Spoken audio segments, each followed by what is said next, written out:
தான் நான் தாய்மையோட கேட்டுக்கிறேன் மேம். இது வந்து எங்களுக்காக கேட்கல மேம், இது வந்து குழந்தைங்களுக்கோ வயசானவங்களுக்காக கேட்கிறேன் மேம். கண்டிப்பாக கோயில் நிர்வாகத்துக்கிட்ட சொல்றோம், உரிய நடவடிக்கை எடுக்க தயவு செய்து இது ஒன்று ஒரு விஷயத்தை பண்ணி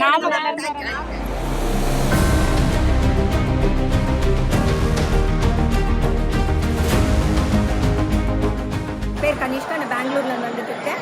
இது எங்கள் சித்தப்பா காஞ்சிபுரம் மாவட்டத்துலேருந்து வந்துட்டு இருக்காங்க. நாங்கள் வந்து 4 மணிக்கு க்யூவில் நின்று இருக்கிறோம். 100 ருபீஸ் டோக்கன் வாங்கிட்டு இந்த விஷயத்தை பற்றி நான் பிரேமலதா மேடம் வந்து தர்ஷனத்துக்காக வந்திருந்தாங்க. அவங்ககிட்ட இந்த கருத்தை தெரிவிச்சிருக்கேன்.